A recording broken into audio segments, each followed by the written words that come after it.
ஜனவரி 2016 ஆங்கில மாத ராசி பலன்கள். விருச்சிகம்.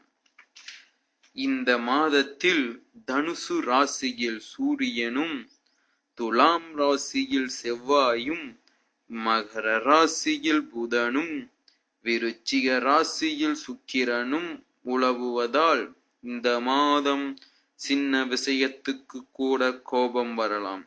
நிதானமாக இருப்பது நன்மை தரும். ஆனால் புத்தி சாதுர்யத்தால் எதையும் சமாளிப்பீர்கள். வீண் அலைச்சல் ஏற்படும். நீங்கள் நினைப்பது போல மற்றவர்கள் நடந்து கொள்ளாததால் டென்ஷன் ஏற்படலாம். அதிர்ஷ்ட தேதிகள் 10, 17,